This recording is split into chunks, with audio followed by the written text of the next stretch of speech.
Anandi by Joshi एक सामान्य महिला से कैसे बनी भारत की पहली महिला डॉक्टर। तो आइए देखते हैं उनके संघर्ष और उनके डॉक्टर बनने तक की कहानी। क्या बात है, आप इतने परेशान क्यों दिखाई देते हैं? परेशान तो रहूंगा ना पार्वती, आखिर एक बेटी का बाप जो ठहरा। पार्वती, अब उसके हाथ पीले करने का समय आ गया है। पर हमारी आनंदी तो अभी सिर्फ 9 साल की है। अभी तो उसके पढ़ने लिखने और खेलने कूदने के दिन हैं। देख पार्वती, लड़कियां पराया धन होती है और जितना जल्दी इन्हें घर से विदा कर दे उतना अच्छा है। कल से आनंदी की पढ़ाई लिखाई बंद। पर बापू, इसमें मेरी क्या गलती है? आप मुझे पढ़ाई करने क्यों नहीं देते? तेरी गलती है कि तू एक लड़की है, लड़का होती तो क्या बापू? लड़का होती तो क्या? ऐ लड़की, ज्यादा जबान ना चला, नहीं तो जबान हलक से खींचकर बाहर निकाल दूंगा। बापू, मैं पढ़ लिख कर कुछ बनना चाहती हूँ, मेरी पढ़ाई ना रोको बापू। आनंदी, तुझे पढ़ना है तो पढ़, लेकिन सारी उम्र बाप की छाती पर यूं बोझ बनकर ना बैठ। पर बापू, अभी तो मेरी उम्र पढ़ाई लिखाई की है। पढ़ाई पढ़ाई पढ़ाई, आज तो तेरी इन किताबों का काम तमाम करके ही छोड़ूंगा। ये ले। नहीं बापू, मत फाड़ो बापू। सॉरी। नहीं बापू, नहीं। बापू, ये तुमने क्या किया? तुमने मेरी इन किताबों को ही नहीं फाड़ा बापू, मेरी किस्मत फाड़ दी, मेरी किस्मत। ये कापी किताबें ना सिर्फ छोरों के हाथ में अच्छी लगती है, लड़कियों के हाथ में तो सिर्फ मेहंदी अच्छी लगती है, मेहंदी।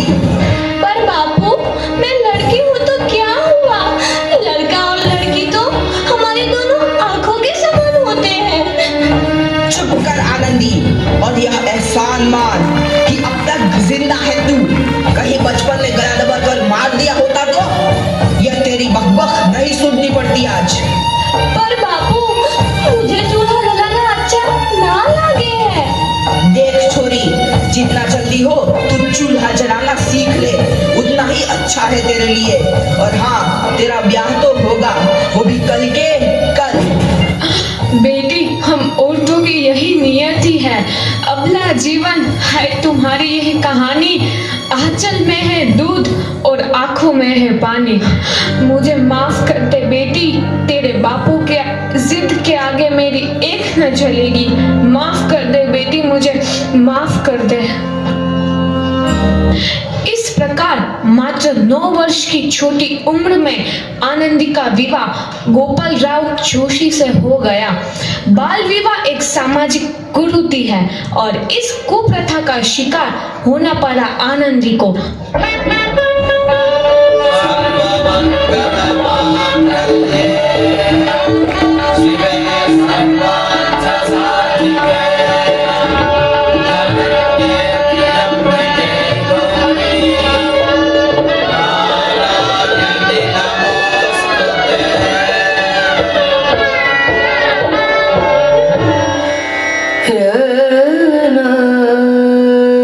सुनो आनंदी, तुम इतनी उदास क्यों रहती हो? आप जानते हैं, मेरी उम्र शादी की नहीं थी, मुझे भी और पढ़ना था। बापू की जिद से मेरी शादी हो गई है, अब मेरी पढ़ाई नहीं हो सकेगी।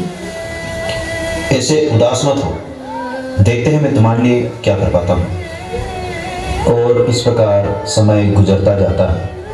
मात्र 14 वर्ष की आयु में आनंदी माँ बन जाती है और कुछ दिन में उसके बच्चे की तबीयत खराब हो जाती है।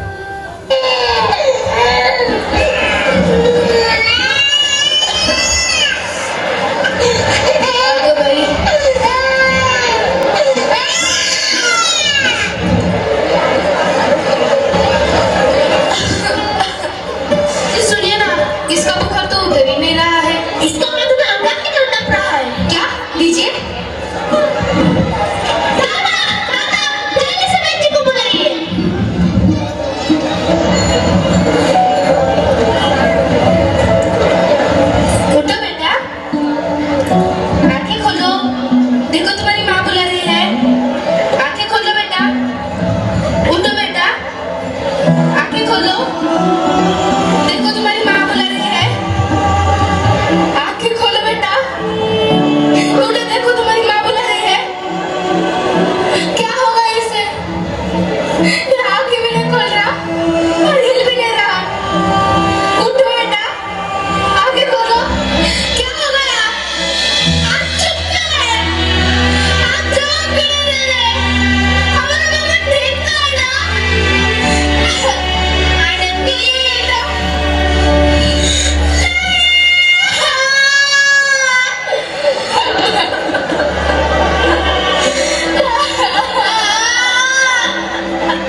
इस प्रकार आनंदी की एकमात्र संतान की मृत्यु होने पर आनंदी पूरी तरह से टूट जाती है और निश्चय करती है कि वो डॉक्टर बन के रहेगी। सुनो, मैं अब डॉक्टर बनना चाहती हूँ।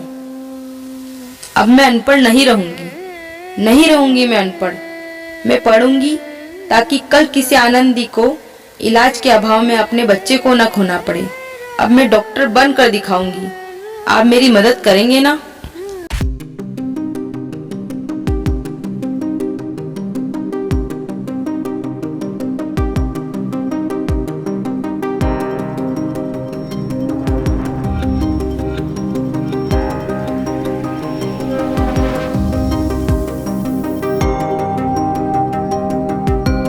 इस प्रकार 7 अप्रैल 1883 को आनंदी अमेरिका के पेंसिल्वेनिया के लिए रवाना हुई और 3 साल बाद उन्होंने डॉक्टर ऑफ मेडिसिन की उपाधि प्राप्त कर ली। इधर आनंदी के पिता की तबीयत बहुत खराब है। आगे क्या होता है देखते हैं। लगता है अब मेरे जाने का समय आ चुका है। अब मैं नहीं बचूंगा। ऐसा मत बोलो। शहर के सिटी हॉस्पिटल में अमेरिका से डिग्री लेकर कोई बड़ा डॉक्टर आया है। एक बार वहां चलकर दिखा लेते हैं। हाँ, सही बोला भैया। कम से कम दिल को तसल्ली तो मिल जाएगी। हाँ, चलो चलो जल्दी हॉस्पिटल चलते हैं।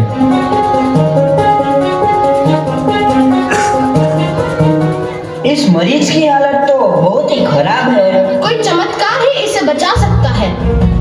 ऐसा मत बोलो भाई। डॉक्टर साहब कब तक आ जाएंगे? लो, आ गई डॉक्टर मैडम। डॉक्टर मैडम जल्दी देखिए, मरीज की हालत बहुत ही खराब है।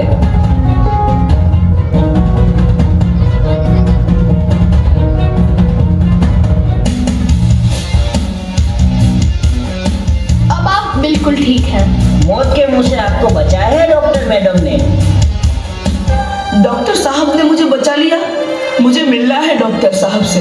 डॉक्टर साहब नहीं, डॉक्टर मैडम बोलो। डॉक्टर मैडम, उन्होंने ही तुम्हें जीवन दान दिया है। लो, आ गई डॉक्टर मैडम, मिल लो उनसे। डॉक्टर मैडम, आपका बहुत बहुत धन्यवाद। आपने मेरी जान बचाई। इसके बदले में मैं गरीब भला आपको क्या दे सकता हूँ? वचन चाहिए मुझे कि कभी ये नहीं कहोगे कि लड़कियां कुछ नहीं कर सकती। वचन?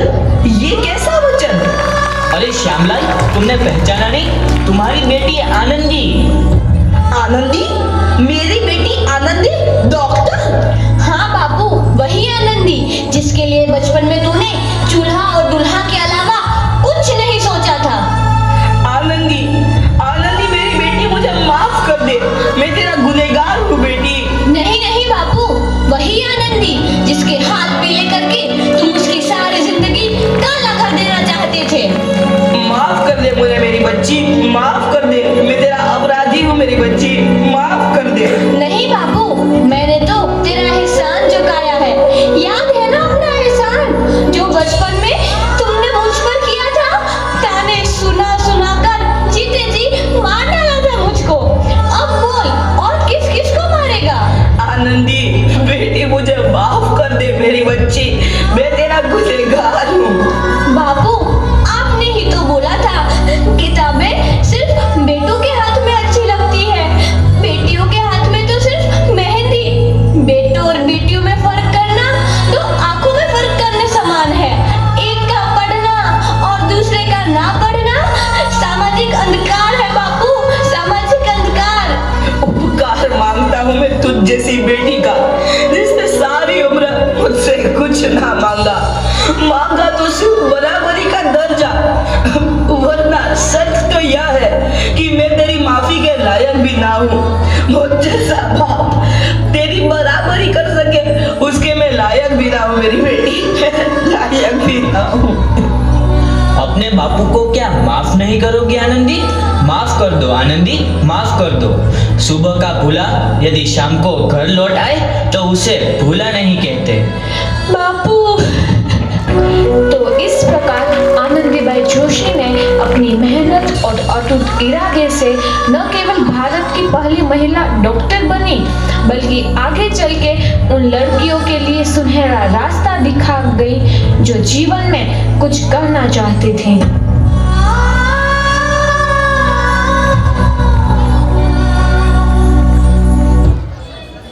बहुत